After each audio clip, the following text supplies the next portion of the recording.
Paz do Senhor para todos aqueles que escutam o nosso canal. Nós queremos, nessa reflexão bíblica, falar sobre um episódio muito marcante na vida do Senhor Jesus e de um certo centurião que era romano. Está no Evangelho de Lucas, no capítulo de número 7. Acompanhe comigo, por favor. Depois de concluir todos esses discursos perante o povo, entrou em Cafarnaum, e o servo de um certo centurião, a quem este muito estimava, estava doente e moribundo. E quando ouviu falar de Jesus, enviou-lhes uns anciões dos judeus, rogando-lhe que viesse curar seu servo. E chegando eles junto de Jesus, rogaram-lhe muito, dizendo: é digno que lhes conceda isso, porque ama a nossa nação e ele mesmo nos edificou a sinagoga. E foi Jesus com eles, mas quando estava perto da casa, enviou-lhes uns amigos, dizendo: Senhor, não te incomodes, porque não sou digno de que entre debaixo do meu telhado. Por isso nem ainda me julguei digno de ter contigo. Dize, porém, uma palavra, e o meu servo sarará. Amém? Esse texto, para nossa meditação, você que nos acompanha já há algum tempo no nosso canal, nós queremos falar um pouco sobre essa história que aconteceu na cidade de Cafarnaum com o Senhor Jesus e esse centurião. A Bíblia Sagrada diz que o escritor, o doutor grego Lucas, ele registra esse grande episódio, no capítulo de número 7 do seu livro, no livro de Lucas, onde nós lemos agora, em alguns instantes. E aí a gente vai ver que algo maravilhoso e poderoso, extraordinário aconteceu naquele dia, lá na cidade de Cafarnaum.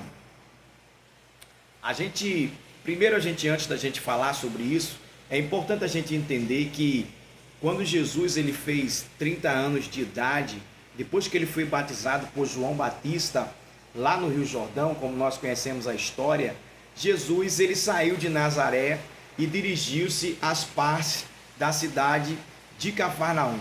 E ali o Senhor Jesus, eu não sei se ele comprou ou se ele fez, mas a Bíblia vai dizer que lá ali o Senhor Jesus ele tinha uma casa. E é lá em Cafarnaum que tudo começa no ministério de Jesus. Jesus ele deu início ao seu ministério dentro da cidade de Cafarnaum. Depois que João, seu primo João Batista, havia sido preso por ordem de Herodes. Bem, então conhecendo a história, a gente vai entender que tudo começou ali nos 3 anos e meio, como alguns teólogos costumam dizer, biblicistas, que o ministério de Jesus terreno durou 3 anos e meio. Então tudo começou ali no território da cidade de Cafarnaum. A Bíblia vai dizer que nessa ocasião aqui, Jesus estava concluindo alguns discursos, ele estava pregando e ensinando ao povo, e a Bíblia vai dizer que vieram alguns anciões dos judeus, homens respeitadíssimos naquela época, dentro da comunidade judaica, homens de respeito, homens sinceros e de grande estima. E eles vieram em busca de Jesus. A história vai dizer que eles encontraram Jesus e eles traziam uma mensagem de um romano que era um homem centurião. Era um homem que tomava conta. A palavra centurião significa aquele que é condecorado e tem 100 soldados a seu serviço. Então por isso que a palavra é 100, centurião, aquele homem que é delegado a ele autoridade sobre 100 soldados romanos. Esse homem é intitulado, é um título, o nome centurião é um título, ele recebe essa honra do Império Romano, ele é chamado de centurião. A gente entende também que toda a insígnia não é? O desenho que tem na sua armadura como soldado é diferente dos outros soldados, porque ele é um homem já com um posto mais elevado, um homem que recebeu uma honra, não é, do Império Romano. Então ele é chamado como centurião, e ele tem profundo respeito tanto do governador, que era Pilatos na época, como os outros demais romanos, como nós conhecemos a história. Então, ser um centurião era alcançar um posto de honra, de posição, e aquele homem, ele era um centurião. Só que a gente acha incrível que aquele homem, por mais que ele tivesse poder e autoridade dada por Roma, esse homem procura a pessoa do Senhor Jesus com um problema de enfermidade que está acontecendo dentro da sua casa, com um certo servo dele que ele tinha grande estima. Ele tinha um respeito profundo, ele tinha um amor profundo. Aquele servo dele não era qualquer servo, era um servo que havia servido a ele há vários e vários anos.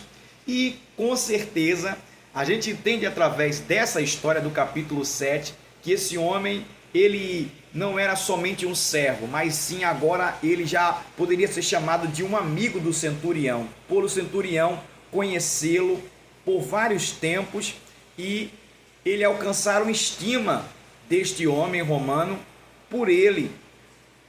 Observe que a gente vai entender, se a gente ler bem o texto, que o centurião, ele não queria que o seu servo morresse.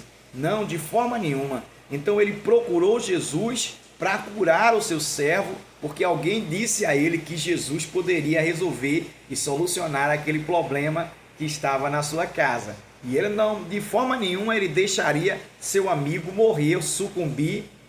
Ele já estava moribundo, dando os últimos suspiros, quem sabe, e os anciões vieram correndo buscar o Senhor Jesus. A Bíblia vai dizer que o Senhor Jesus ouviu toda a história do centurião contada pelos anciões que estavam, né, antecedendo os fatos, e a Bíblia vai dizer que Jesus, ele segue os anciões. Quando ele caminha com os anciões, logo depois, quando ele vai se aproximando para próximo à casa do centurião, o centurião enviou outra comitiva que agora era dos seus amigos, como nós conhecemos a história no versículo de número 7 e 8, né? Aí ele diz isso, né? Versículo 6, 7 e 8. E aí ele diz assim, e o centurião enviou uns amigos dele, e agora eles disseram assim, olha mestre, ele transmitiu uma mensagem para o Senhor, ele pediu para a gente falar para o Senhor que ele não se achou, não se julgou um homem digno de ter contigo, por isso que mandou os anciões em primeira instância. E depois, agora ele mandou a gente dizendo assim, que ele não acha assim um homem digno de receber o Senhor, que é um homem santo, um homem de Deus, um homem puro, debaixo do seu teto. Ele acha que ele é um homem impuro, um homem que não merece a sua visita dentro da sua própria residência. Veja, tamanha é a humilhação